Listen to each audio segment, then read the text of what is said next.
out, which is really useful for when you have just one entrance, one small entrance. Channel the light of Io. But it's also temporary. Processed. Yeah, so yeah, not even my own units can go through it. But it doesn't last long. It's a temporary thing. Just really good at just stopping them in their tracks for a second, so you can get the higher ground advantage. Twilight Council, that's really just a station that unlocks, I believe. I am the voice of the eclipse. Okay, that was useless. I serve for now. But here we had the fleet beacon. Now this gives way to one of my favorite units from the Protoss.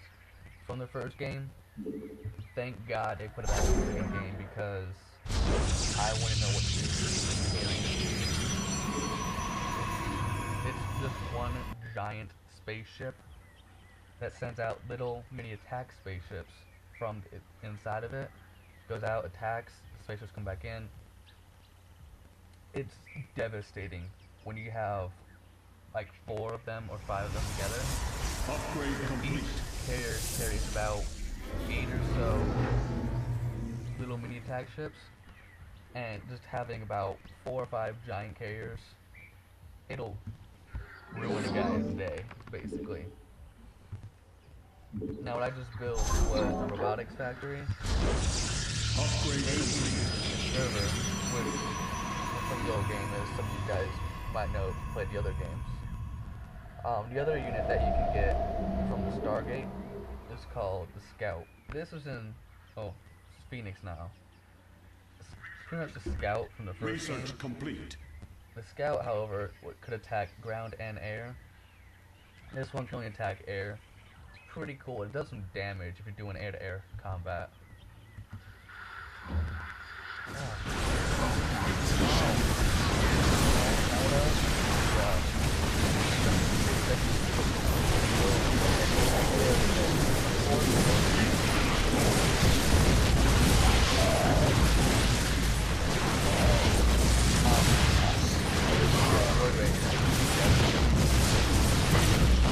Now it takes a little bit, but when you upgrade this guy, he'll do some damage.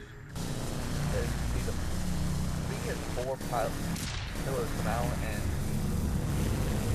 wreck this guy. You get the Scout. It's a fast flying, maneuverable aircraft. I was thinking. I will comply. So, I just got in my opponent's radar view. He has a radar extender. I'll explain that more when I get to the channel. As you see, it was 2 against 1. Let's see if we can get some. Here we go. Let's get the observer.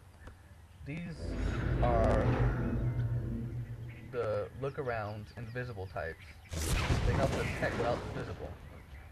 So a lot of people will build like 1 or 2 of these and just explore the map, try and see what's out there. Another one we have is the Prism, and the Immortal. The Immortals are pretty good. And lastly, from the robotics factory, you have the Colossus. And they're aptly named because these guys are huge. And they're so big they can climb up walls.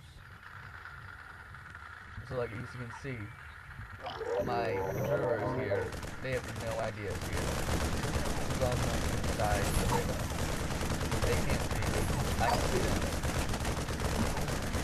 Which really sucks.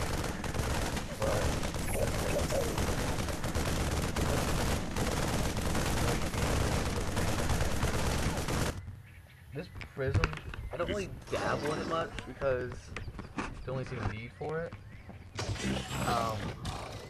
It can load up your units and drop them off, and they can also become a power radius, like a mini pylon over here.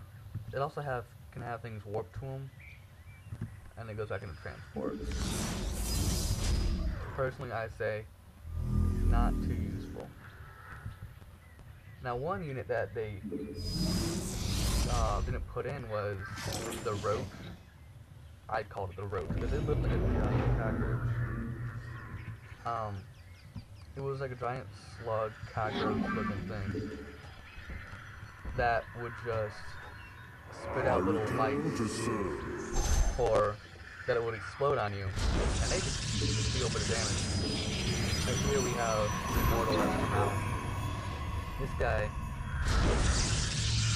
he's like an upgrade of the spider bot from earlier. He throws rockets out. Got a cool looking picture over here. From the building, Templar Archives and the Dark Shrine. This is so I can get these last two units over here. We had the Colossus, being worked on right here. We also have enough to start building some. Your warriors have engaged the enemy. Some carriers, and I can straight what those guys do. Now, of minerals and gas, they have a certain amount of value to them. As your people mine them, more and more is left out. And right here you see the Colossus. This guy is just giant. He's taking care of business, pretty much. Sadly,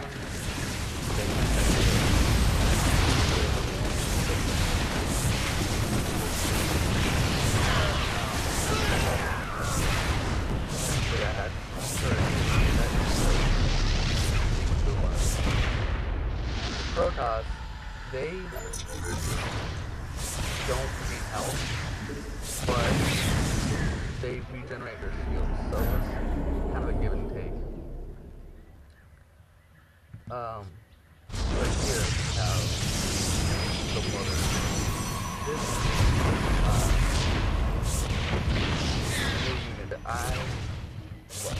It's like my new favorite unit besides the carriers.